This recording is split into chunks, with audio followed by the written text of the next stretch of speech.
आजचा व्हिडिओ आपल्या सर्वांसाठी अत्यंत महत्त्वाचा आणि विशेष असणार आहे, कारण आपण अशा एका तिथीबद्दल बोलणार आहोत जी वर्षातून खूप कमी वेळा येते आणि जिचे धार्मिक तसेच आध्यात्मिक महत्त्व आपल्या परंपरेत खूप मोठे मानले गेले आहे.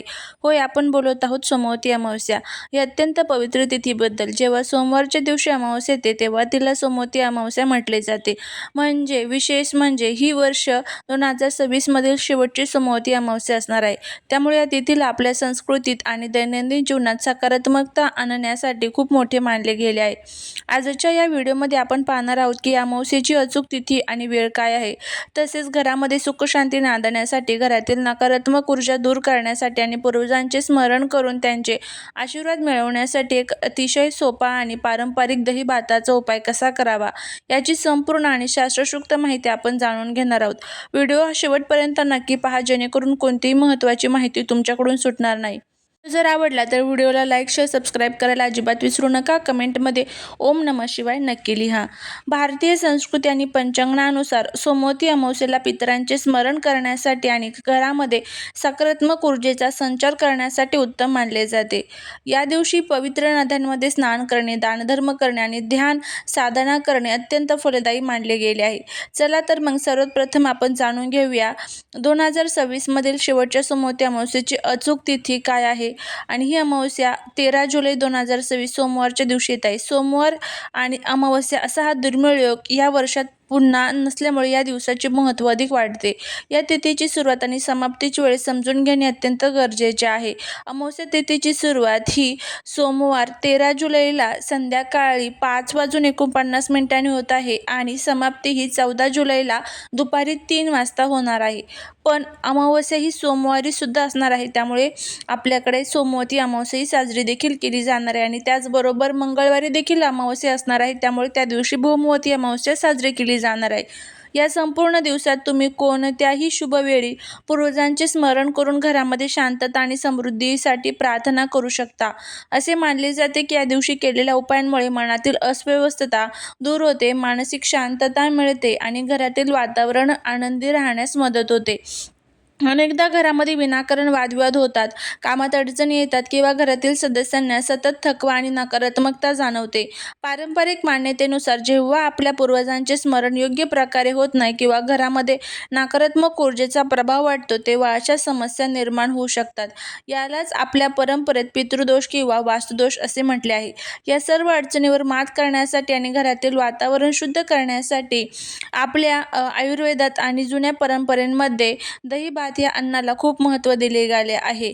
दही आणि भात हे दोन्ही अन्नपदार्थ चंद्राशी आणि शांततेशी संबंधित मानले जातात.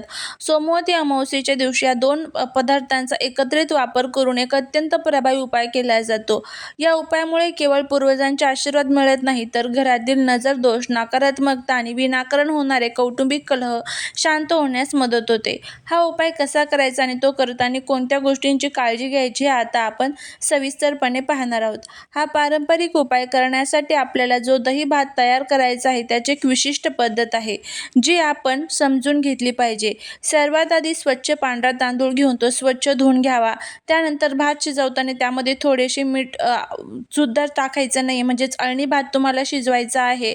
भात व्यवस्थित मऊ शिजवून घ्यावा. भात पूर्णपणे शिजल्यानंतर तो एका स्वच्छ भांड्यात काढून घ्यावा. थोडा वेळ थंड होऊ द्यावा. भात गरम असताना त्यात दही मिक्स करू नये. भात कोमट किंवा थंड झाल्यानंतर त्यामध्ये ताजे आणि स्वच्छ दही मिक्स करावे.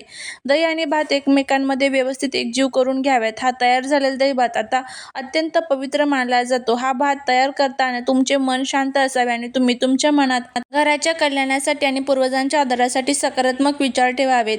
आता हा तयार झालेला दही भात आपल्याला 2 वेगवेगळ्या पद्धतीने वापरायचा आहे. यातील पहिली आणि सर्वात महत्त्वाची पद्धत म्हणजे निसर्गाप्रती कृतज्ञता व्यक्त करणे आणि पूर्वजांचे स्मरण करणे. आपल्या संस्कृतीत कावळ्याला पितरांचे प्रतीक मानले जातात. सोमवती अमावस्येच्या दिवशी दुपारच्या वेळी या तयार केलेल्या दही भाताचा एक भाग एका स्वच्छ पानावरती किंवा पात्रात काढून घ्यावा. त्यानंतर तो घराच्या छतावर किंवा गच्चीवर, जिथे कावळा किंवा जे काही पशुपक्षी येत असतील त्या अशा ठिकाणी सन्मानाने ठेवावा. हा भात ठेवताना मनात आपल्या पूर्वजांचे म्हणजेच पितरांचे स्मरण करावे, त्यांना वंदना करावी आणि म्हणावे की आमच्याकडून नकळत झालेल्या चुका क्षमा करा आणि आमच्या कुटुंबावर आपल्यावर तुमचा आशीर्वाद सदैव राहू द्या. असे मानले जाते की या दिवशी कावळ्याने या अन्नाचा स्वीकार केल्यास पूर्वज तृप्त होतात, ज्यामुळे 3 पिढ्यांपासून चालत आलेली नकारात्मकता किंवा पितृदोष दूर होतो आणि कुटुंबाला प्रगतीचे मार्ग सापडतात. यानंतर उर्वरित दही भाताचा वापर आपल्याला घरातील वास्तुशुद्धीसाठी आणि नजरबाधा दूर करण्यासाठी करायचा आहे. बऱ्याचदा घराच्या कोपऱ्यामध्ये नकारात्मक ऊर्जा साठून राहते, ज्यामुळे घरात सतत चिडचिड किंवा भांडणे होतात. हा दोष दूर करण्यासाठी एका लहान वाटीत किंवा पानात थोडा थोडा दही भात घ्यावा. हा दही भात घराच्या प्रत्येक कोपऱ्यात, विशेषतः दक्षिण कोपऱ्यात किंवा जिथे अंधार असतो अशा ठिकाणी काही वेळासाठी ठेवावा किंवा अगदी थोडासा भाग तिथे स्पर्श करून ठेवावा. हा उपाय करताना मनात सकारात्मक ऊर्जा आणि घरातील संकटे दूर होण्याची प्रार्थना करावी. काही वेळानंतर किंवा संध्याकाळी या कोपऱ्यातील दही भात गोळा करून घराबाहेर एखाद्या झाडाच्या मुळाशी किंवा मोकळ्या जागेत टाकून द्यावा, जिथे कोणाचा पाय पडणार नाही. या उपायामुळे घरातील जुने वाद, अडचणी आणि संकटे हळूहळू संपुष्टात येतात आणि घरातील एक नवीन सकारात्मक ऊर्जा संचारित होते. अशा पद्धतीने दही भाताचे असे हे 2 उपाय जे आहेत तर ते आपल्याला करायचे आहे. आणि यासोबतच आपल्याला सोमवती अमावस्येच्या दिवशी अजून काही प्रभावी उपाय करायचे असतात. सोमवती अमावस्येच्या दिवशी घरामध्ये सुख समृद्धी वाढवण्यासाठी आणि मानसिक शांततेसाठी काही सोपे पारंपरिक उपाय आहेत. सोमवार हा भगवान शिवशंकरांचा वार असल्याने या दिवशी सकाळी तांब्याच्या कलशात शुद्ध जल घेऊन त्यात थोडेसे काळे तीळ आणि कच्चे दूध मिसळून शिवलिंगावर जलाभिषेक करावा आणि ओम नमः शिवाय या मंत्राचा जप करावा. यामुळे कुंडलीतील चंद्रदोष दूर होतो आणि मनाला स्थिरता मिळते. या व्यतिरिक्त सोमवती अमावस्येला पिंपळाच्या वृक्षाची पूजा करण्याला अनन्यसाधारण महत्त्व आहे. या दिवशी पिंपळाच्या झाडाच्या मुळाशी दुधाचा अर्घ्य द्यावा, तिथे तुपाचा किंवा मोहरीच्या तेलाचा दिवा लावावा आणि पिंपळाच्या वृक्षाला प्रदक्षिणा घालावी. असे मानले जाते की पिंपळाच्या वृक्षात देवांचा आणि पितरांचा वास असतो, त्यामुळे या पूजेने कुटुंबातील आरोग्यविषयक समस्या दूर होतात. तसेच या पवित्र दिवशी गरिबांना किंवा गरजू व्यक्तींना अन्न, वस्त्र किंवा पांढऱ्या वस्तूचे जसे की तांदूळ, साखर यथाशक्ती दान करणे. या छोट्याशा उपायांमुळे घरातील नकारात्मक शक्तींचा नाश होतो, अडकलेली कामे मार्गी लागतात आणि संपूर्ण कुटुंबाला मानसिक आणि आर्थिक स्थैर्य लाभते. अशा पद्धतीने हे छोटे छोटे उपाय जे आहेत तर ते आपल्याला या दिवशी करायचे असतात. सोमवती अमावस्या किंवा जी कोणती अमावस्या तिथी असते ती पितरांसाठी अर्पण केलेली असते. या दिवशी आपले पूर्वज जे असतात तर ते मृत्यूलोकातून म्हणजेच पितृलोकातून पृथ्वी तलावरती येतात आणि आपल्यासाठी कोण काय उपाय करत आहे, सेवा करत आहे हे संपूर्ण बघण्याचं काम ते करत असतात. त्यामुळे या दिवशी चुकूनही पूर्वजांचा आपल्याकडनं अपमान होणार नाही याची आपल्याला काळजी घ्यायची असते, कारण ते सूक्ष्म स्वरूपामध्ये आपल्या घरामध्ये निवास करत असतात.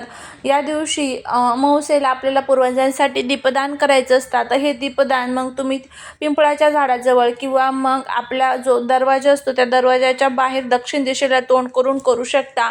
हे दीपदान केल्यामुळे आपल्याला काय फायदा होतो तर पूर्वज जे आहेत तर ते आपल्यावरती प्रसन्न होतात आणि आपल्याला आशीर्वाद देतात. प्रत्येक कामात आपल्याला यश मिळते. घरातील जे काही नजरबाध, अडचणी, दोष आहेत तर ते सर्व दूर होतात आणि जो काही पितृदोष असेल तर तो देखील नष्ट होण्यासाठी मदत होत असते. अशा पद्धतीने सोमवती अमावस्येच्या दिवशी आपल्याला हे जे काही छोटे छोटे प्रभावी उपाय किंवा ज्या काही छोट्या छोट्या ह्या सेवा आहेत तर त्या करायच्या आहेत आणि याचा फायदा हा नक्कीच आपल्याला होत असतो. करून बघा, तुम्हाला खूप चांगला अनुभव याचा येईल. झालेली सेवा ही महाराजांच्या चरणी रुजू करते. जर तुम्हाला हा व्हिडिओ आवडला असेल तर लाईक, शेअर आणि सबस्क्राईब करायला विसरू नका. भेटूया पुढच्या एका छानशा नवीन व्हिडिओत एका नवीन माहितीसोबत. तोपर्यंत सर्वांना श्री स्वामी समर्थ.